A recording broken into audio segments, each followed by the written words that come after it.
To the moon. Ano yun? Basta ang sabi ay yes and kami pero namin alam kung totoo. Habang binibidyo kami ay tumatawa si Daddy at si Papa sa dam. Kasi hindi talaga kami sa SM pumunta. Habang bye-bye namin ang aming daan patungo ang aming destinasyon ay nakatulog kami. Kala mo man ay yung layo ng binahe namin. Para palang lasing kaming nakatulog. Nang nakarating na kami dito sa aming destinasyon, ay ginising na rin ako ni Mami at Daddy. Nang nagising kami, sabi namin hindi naman ito SM. Sa Toyota pala kami pupunta. Shout out kay Kuya Guard. Napaka-asikaso niya. Good service pala ang mga guard ng Toyota. Nang makarating na kami sa loob, agad na nila kami inassist. Kaming tatlo naman, sa mahaba kami umupo. Hindi namin alam kung bakit kami nandito. Kaya yung ginawa namin, nanood kami sa aming gadget. Tapos nauhaw kami. Only drinks pati dito. Tinanggal ko pati ang aking sapatos. Paapa ako naglakad. Feel at home ba?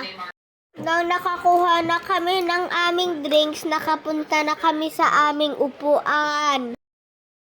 Si Mami, Daddy at Papa Michael ay sa kabilang upuan naman. May kausap sila. Basta kami naman di namin alam kung sino. Panay tanong kami bakit ang tagal naming pumuntang SM.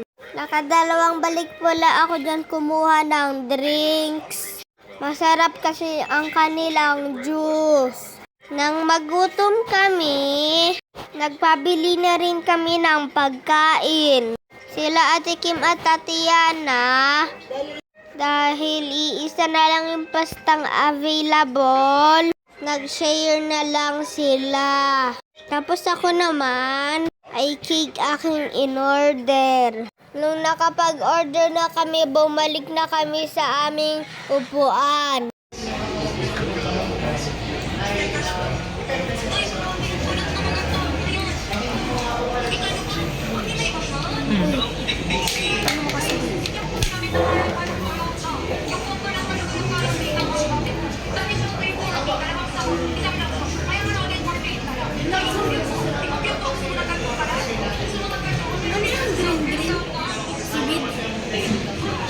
Yan yung pesto.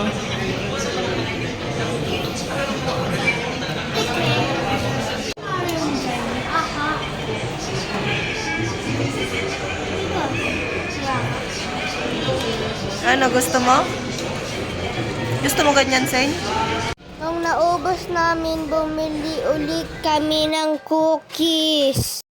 Tapos ang aming agent ay tinawag si Mami at Daddy para pumunta siya sa showroom. Ako naman ay sumunod sa kanila. Tapos yung natapos na yung kanilang pinapanood, bumalik uli kami sa aming upuan. Nung malapit na i-release ang aming unit, pinalipat na kami ng upuan. May nakita kaming malaking ribbon, tuwang-tawa kami. Sinundan namin ang kanilang pinagpatungan.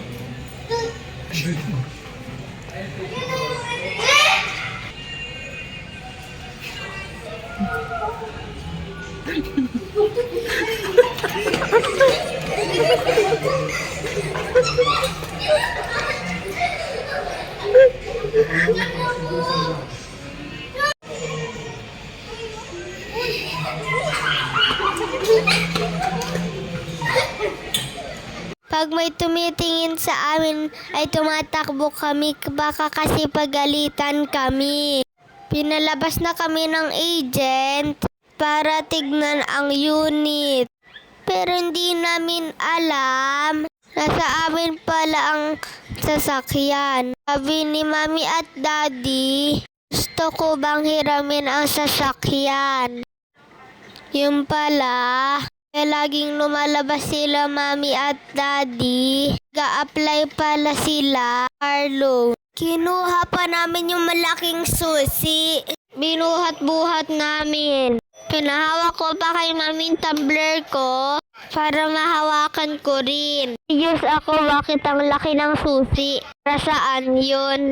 Ang bilis na release yung sasakyan. 3 days lang ay naaprubahan na application. Binuksan nila sa likod. Agad naman kami sumakay.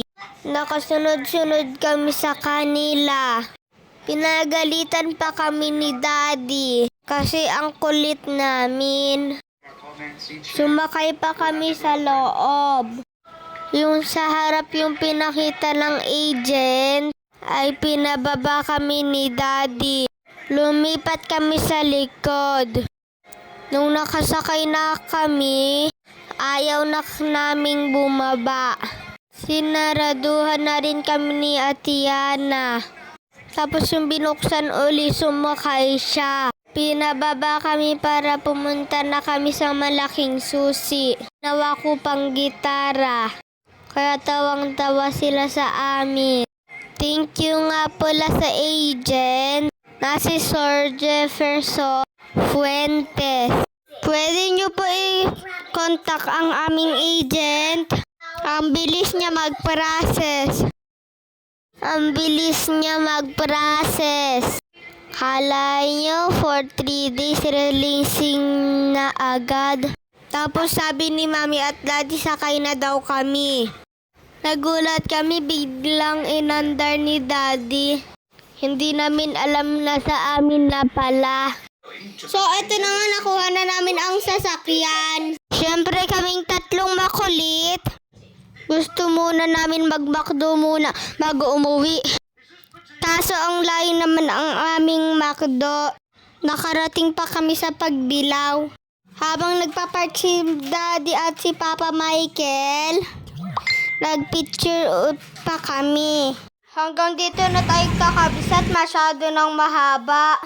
Thank you for watching kakabisat. Please like, follow, and share.